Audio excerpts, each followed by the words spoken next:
you know, don't I don't want to hear any heavy sighing because you know what's up. It's time for the Game Awards. It's time. It's that year again. Okay. It's that year again. It was that time of year again. It's the Game Awards season. In case you've been living under a rock, the Game Awards is a yearly awards show that honors the best video games of the current year. Do they have like a Razzies version for They video games? they need one. Honestly, Right. with all the stinkers that come out, because there's so many games that come out, they need a Razzies. They do. Right. But anyway, this event, the Game Awards, is hosted by and organized by gaming industry insider Jeff Keighley, and recently showed you to hold your heavy size. I can't fucking stand Jeff Keighley. I hope he watches this show. Jeff Keighley, you ruined like 4 years of my life. I had to listen to you talking to GameStop. It was awful. Don't knock that man's hustle. Don't knock it. He's like Drake. He started from the bottom. Now look where he's at. Drake didn't start at the bottom. I know. Drake didn't start at the bottom. So is Jeff Keighley the worst for you guys as far as the GameStop commercials go? Nope, it's Yes. it's Redbeard or the dude with the glasses. LeRon wasn't there for Redbeard. No. Redbeard was Okay, awesome. yeah. I wasn't there for that guy, and I probably wasn't even shopping at GameStop. Well, I don't shop at GameStop now, but I probably wasn't even shopping at GameStop when that guy showed up. Yeah. Yeah, but the guy with the glasses, he was too nerdy to function. Yo, it was always a different girl, but that guy was consistent for like 15 years. That dude was strong. Yeah. That dude was strong in the GameStop TV. When I remember going into GameStop a lot, it was, I think, Jeff Keighley, and then after that they started using all the different just personalities all over different video games. So like Andrea Renee was on there, and I remember her. Greg Yeah, Miller, I and miss her. all those people were all on I there. don't remember Greg Miller. Yeah, he kind of showed up I later. don't pay that too much attention to that anymore. Yeah. All right. So this year, the Game Awards will be happening on December the 9th, 2021 on various streaming networks and platforms and stuff like that. As with previous shows, it will feature new game announcements and reveals. So be on the lookout for all that stuff. I feel like that's one of the main reasons why people actually check out the Game Awards, because if I'm being really honest with you, like, I don't really put much weight into the Game Awards. I really don't. I mean, You put weight into it after all the awards are announced and everyone starts complaining about it. That's when people put weight to it. that is People, true. this happens every year, and I'm not yelling at anybody about this, but everyone always says, "Screw the Game Awards. They're bullshit. These awards mean nothing, whatever." But then after the fact, when all of a sudden the Game of the Year gets announced, or like your favorite game didn't win an awards, that's when everyone starts bitching and going crazy about it. Like, how could Sekiro win Game of the Year? And it's like, oh, it didn't matter to you. It didn't matter to you, and now you care. It's like, get off it. Yeah. Is my screen black and white? It No, is, is it? with a tint of red. It's red now. Deep red. Slightly red. It's really bad. Like Actually, it looks right like now- you're getting ready to shoot a New Kids on the Block video in 1991. That's what it looks like. I was gonna say, you look like Step. Braveheart right now. It's got like half of your face blue and half of your face white. Like, Sick. They're fucking with you, man. Yeah, All right. Anyway, the Game Awards features 32 different categories that celebrates the games released on or before November the 19th of this year and going back to December of last year. That's why Cyberpunk was not in last year's Game Awards. But guess what? It is in this year's Game Awards. Why? Come on. Okay, I'm trying to be nice, but I got to get my dig in. Jeff Keighley's going to slob on somebody's knob somewhere. it's definitely Keanu's. I'm sure. Gotta be. I mean, It's Keanu Reeves. I would. I would too. I'd ask for permission. Just because. He'd be cool with it. He'd be like, "I know how much it means to you." So Nominees for most categories of the Game Awards are chosen by an international jury of over 100 global media and influencer outlets. As a matter of fact, I've already added the link in our Twitch stream chat right now for you to check it out. But basically, yes, it's the pretentiousness you expect. Like outlets that I feel like should not be having a say about what video games we should like or play are definitely, on the jury to select like game of the year and all these other categories. IGN, Better than the Golden Polygon, Globes. LA Times, Newsweek, Told you. Vice. Get Told out of you. here. Vice? Come on. Vice is on here.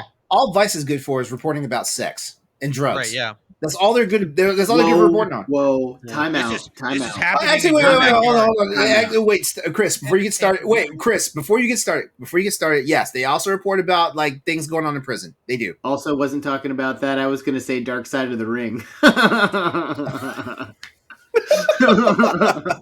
yes, Okay. I do that too. Okay. Winners for each game selected in the categories are determined by a blended vote between the voting jury, those 100+ global media and influencer outlets. Let that sink. Influencer outlets. Let that sink in.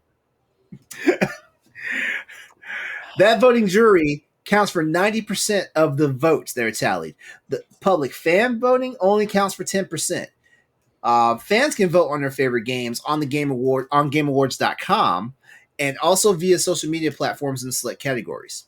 All right, tonight we're going to talk about here at Crossroads the highlighted game. We're highlighting the PlayStation games exclusives that are in the running to win some of the biggest awards. So let's dive in, guys. I'm not going to ask you guys to pull up the website if you don't want to. Don't because I've got screenshots of everything here. So let's get rolling. We're gonna start from the top and go down to the end. We're not doing all 32 categories because guess what? Like the last 7 categories are like esports, and there's no PlayStation centric like stuff in the esports line. So, and there's also content creator. We're not worried about that because we're the ones that should be winning that award. We're not right? nominated. That's why. Is that what you guys say? We're Exactly. not nominated. I don't see a single podcast on here. All right. Which actually, honestly, like that, I think that should be a category. If you're I giving agree. it out to all these esports and content creator of the year, best esports coach, there's not even for anything for that. Like, How the fuck do you coach that? yeah, You know what? I need to pay hey, more. shoot that guy. I need to pay Hey. more. I need to pay more attention to that stuff, honestly, because like then Okay, so real quick, because I said like influencer outlets. Technically, everything that we do here at Boss Rush, Stoy, everything you guys at EXP Cast do, we're all technically influencers here. Yes, so we are. Yep. so you know what? We have just as much voice and weight, if not more, than these pretentious like LA Time, LA Time, New York Times, all Vice. I feel like we have a better say in this, and that's not even me trying to rage against the machine. That's not me doing that. I just feel like we have a more organic bond to it because guess what? Right now, like most of us, we're doing this stuff. We're not even getting paid for this stuff, and we're just putting our passion into it. If anything, we're Whoa, spending whoa, money. whoa, whoa, We're whoa, spending whoa. money doing this. We're spending money doing this. Exactly. You told Yeah. me you were going to pay me. You Oh, said Chris, the I've been check was asking coming. Corey for Why do my you- check for months. Wait. Why do you think I'm moving closer to your house? You about to get paid. All right. Just not in cash. Yeah, summer sausage. Gotcha. What is that? And clap slaps? No. Sack slaps. Sack slaps. Okay. Now that I've heard it enough tonight. It's now part of my vocabulary. Wait, I'm glad I could have that kind of influence on you, friend. wait till I talk to my boyfriend tonight. Hey, did you know what my friend told Did me? Do you know what a sack slap is? And if he says, "Oh hell yeah," that's gonna be another conversation. All right, guys, let's get this rolling. We're gonna start off with Game of the Year because that's the number one category here. In the Game of the Year slot, we've got PlayStation exclusives, Deathloop, Ratchet and Clank Rift Apart, and Resident Evil Village. Also in the lines with It Takes Two, Metroid Dread, and Psychonauts 2. Now I know Psychonauts 2 is a very good game. I know this, but I don't think it's better than Ratchet and Clank Rift Apart. What do you guys say? I haven't played either, so I don't know. Stoy's an Xbox guy, so I'm waiting to hear. Interestingly enough, I have not played Psychonauts 2, but I've heard enough good things and great things about it and how they really kind of defined the genre. I think if anything, It Takes Two and Psychonauts 2 have done more for gaming and storytelling than any of these games, any of the other games. On a technical level, I think Resident Evil Village is probably the better game Mhm. out of all these. Ratchet and Clank was probably the most fun game. Austin, you played Deathloop. I didn't play Deathloop, but I'm pretty sure you can attest to how awesome that game is. But I can yeah, attest. I can personally attest to Metroid Dread and Ratchet and Clank. yeah, I can attest to Metroid Dread 2, and that was a good game. Do I think that's game of the year? I don't think that belongs on this list. Nah, it's not. Nah, No. I don't think. I don't. As much as I'm a big Metroid fan, I don't think it's game of the year material. No, I don't think so either. It is. It has done marvels though to turn the Metroid series around for Nintendo for sure, because Nintendo basically shits on Metroid. Yeah, all the time. Yeah. So you should look at the board. There are two people on the Video Game Awards board that are either working for Nintendo or formerly worked for Nintendo. So there's that. Yeah. So okay, so out of the three games that are currently exclusive, I say currently exclusives because Deathloop leaves its exclusivity with PlayStation by summer of next year, and Resident Evil Village I think is going to be early as spring of next year, if I'm not mistaken. Those three titles, though, which ones would you say has cinches game of the year as far as those three titles go? By the way, exclusive. Huh? It is exclusive. It's right now you can only play it on PlayStation and PC. I'm pretty sure I have Village on my Xbox. I looked it up and verified it. It's not out yet on the other consoles. Wait, what game? I'm Really? sorry, what? Resident Evil Village. Yeah, it's out on all the consoles. It's out on all the consoles now. Yeah. I think it launched on all the consoles, pal. It did not launch on all the consoles. It sounds like you're LeRon. All right, you know what?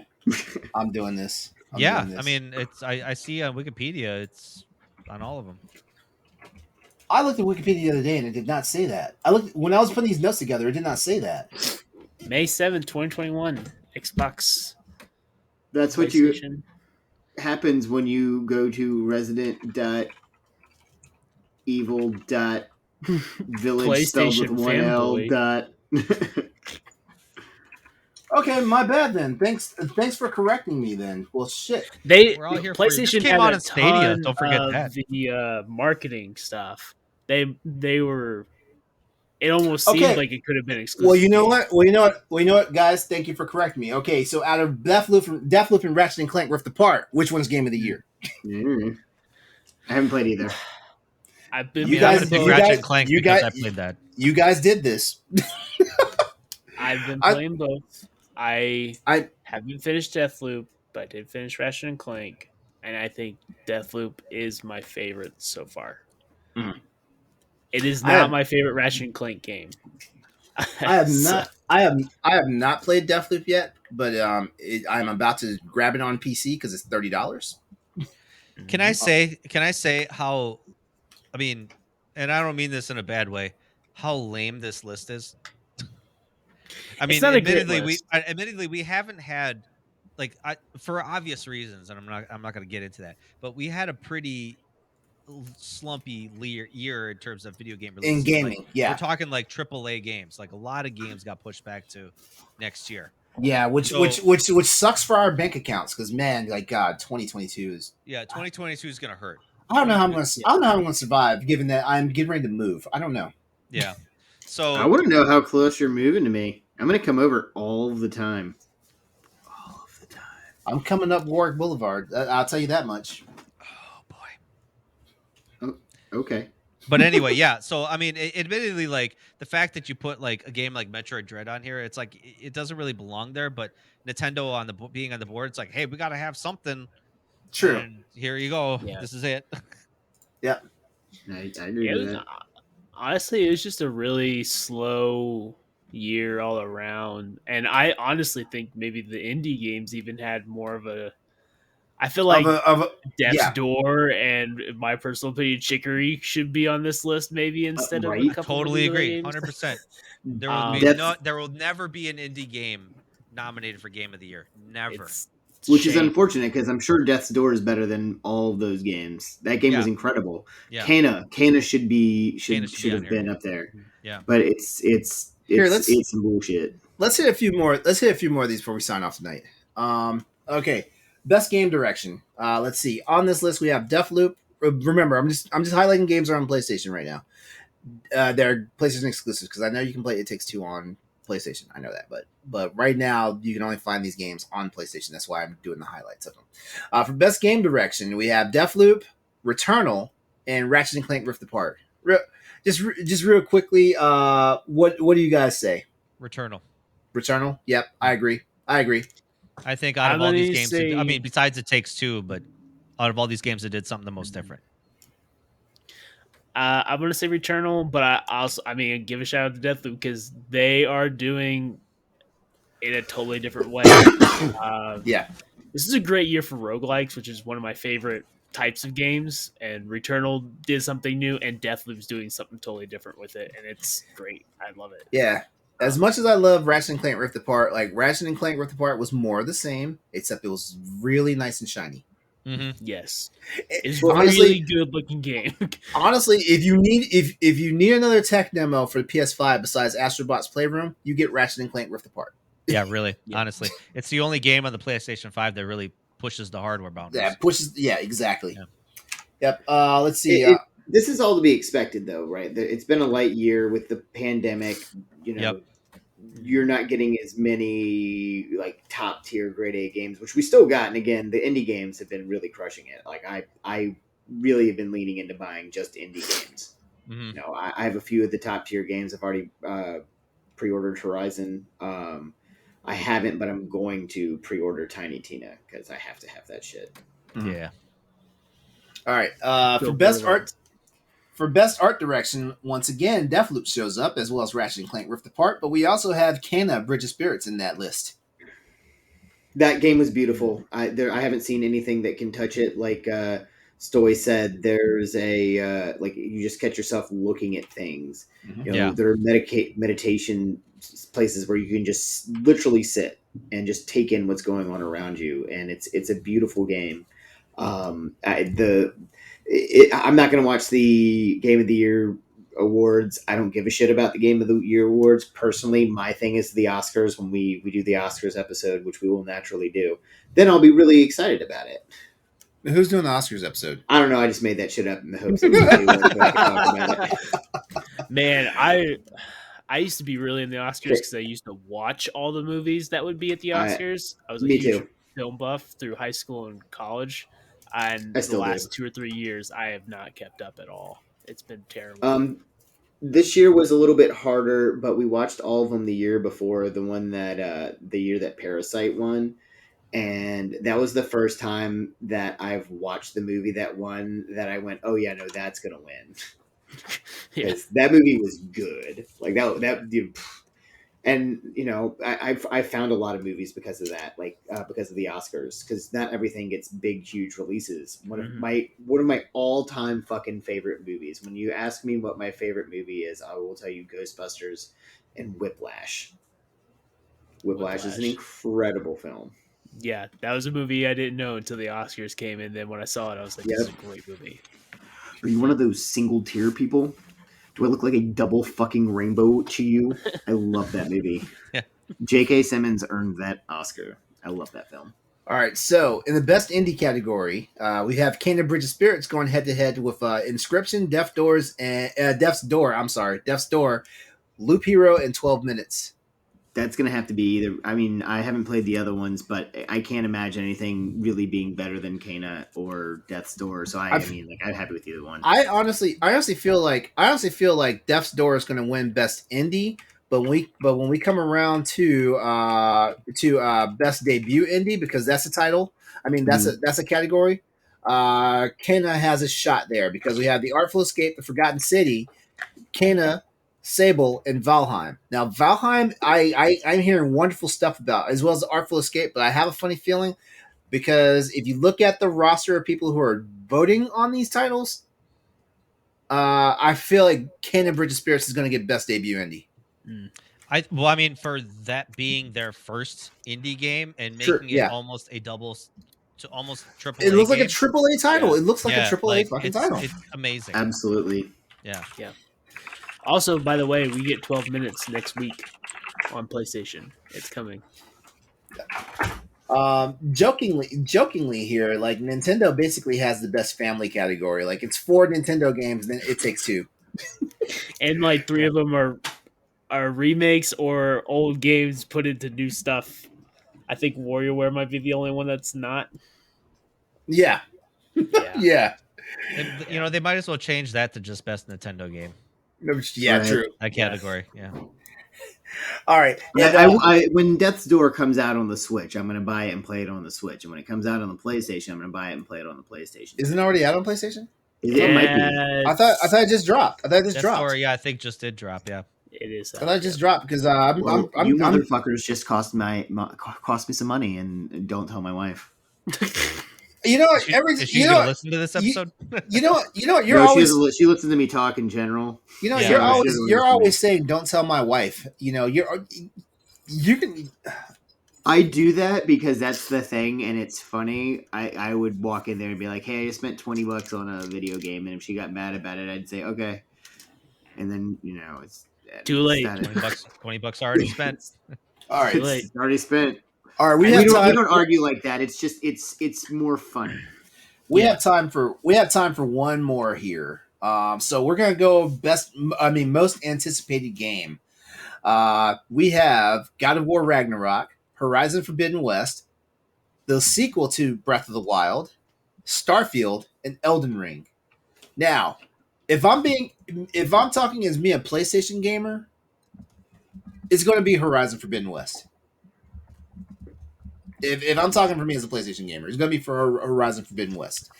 I'm really cross because like I'm really looking forward to both of those games, both God of War and Horizon. Yeah. Oh yeah, I'm definitely Horizon is on top for me. Yeah. And then God of War. Yeah, Breath of the Wild too. I'm a Zelda guy though. Like I have to have that game. I'm excited for Elden Ring. I am excited for Hannah's going to play the shit out of Horizon. I will probably never even get to touch it. She will have the PlayStation for a couple weeks. And I just bought Death's Door again. Just now. Yeah. Just now.